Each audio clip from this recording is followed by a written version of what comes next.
Hey Jody, thanks for getting this in, and thanks for submitting it as a one multi-page PDF. That's actually really important, and just always do that. Thank you.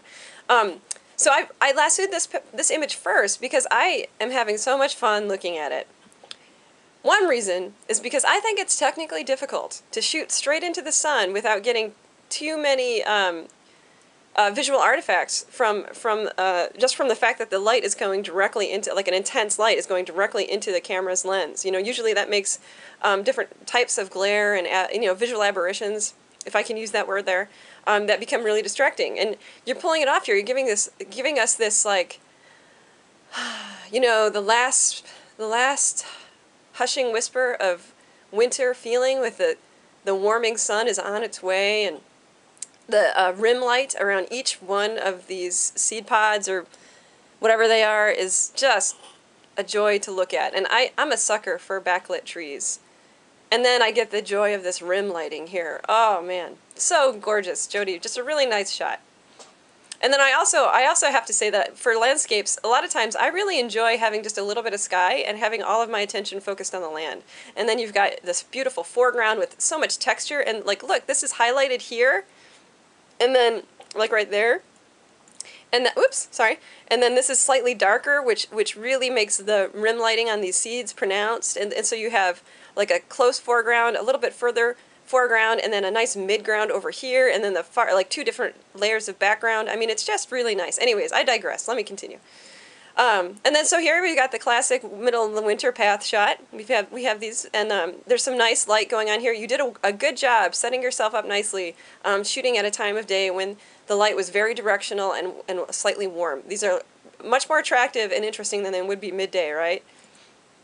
This is another really nice shot, excuse me, with the brilliant blue sky against the sun-bleached dead grass, which is still just reaching straight up tall, even, long after its last breath of life is gone. It's really, really very poetic.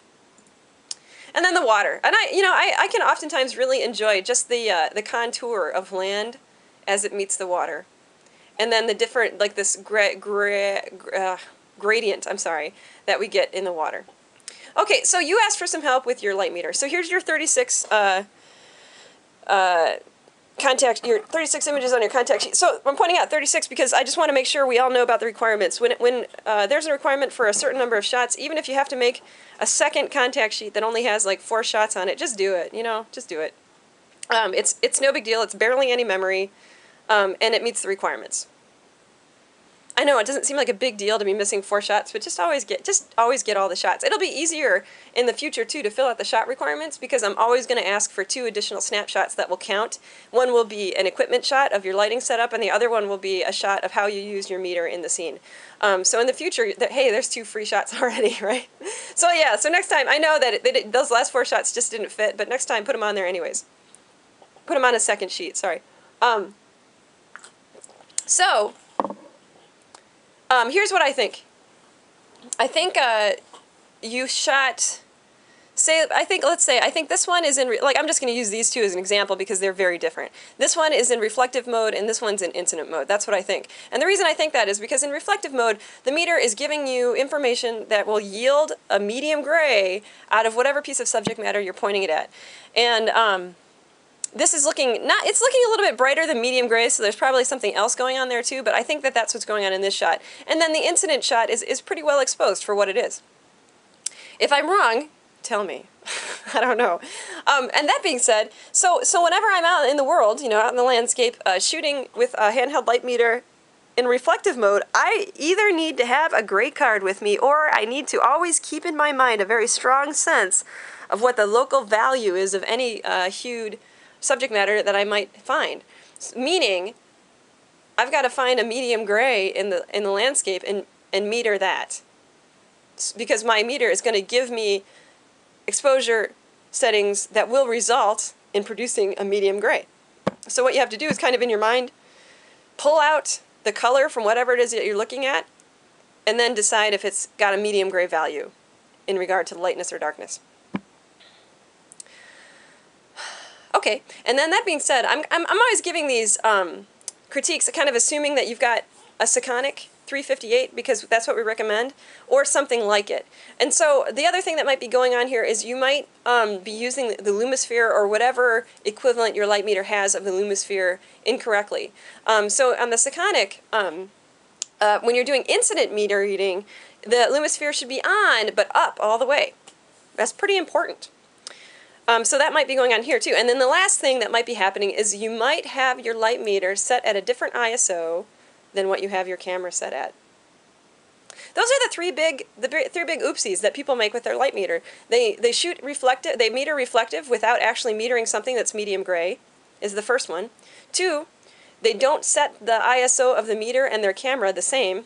And then 3, they use the Lumisphere or the equivalent of the Lumisphere incorrectly. Those are the 3 big oopsies. So that's what you want to think about. There's other more subtle oopsies that happen frequently, but those are the 3 big ones. Actually, I should name the 4th one because it's almost up there, is that in incident mode, a lot of times people will hold the meter in their hand horizontally, so the Lumisphere, or whatever the Lumisphere equivalent is facing up towards the sky. What you want to do is have that thing, that plastic covered thing, facing the camera's lens. That will give you an accurate reading. Okay, thank you, Jody. Next week, I'm going to focus more on making sure that everybody includes a write-up with each assignment, and they're going to include those equipment shots and light meter shots. But that's all detailed in the assignments for next week already. And then also, not that you did it here, but I just wanted to point out to everybody, if I can remember, that in this class we don't do post-processing. The only editing that you should be doing on your images is making sure they're reading upright, and then I'll accept a little bit of cropping if that helps, but not too much. But nothing else, because we really want to make sure that people are using their equipment to get the shots that they want, and not as relying on the computer later. Post-processing is awesome, and you will use that, but not in this class. Okay, thank you so much, Jody.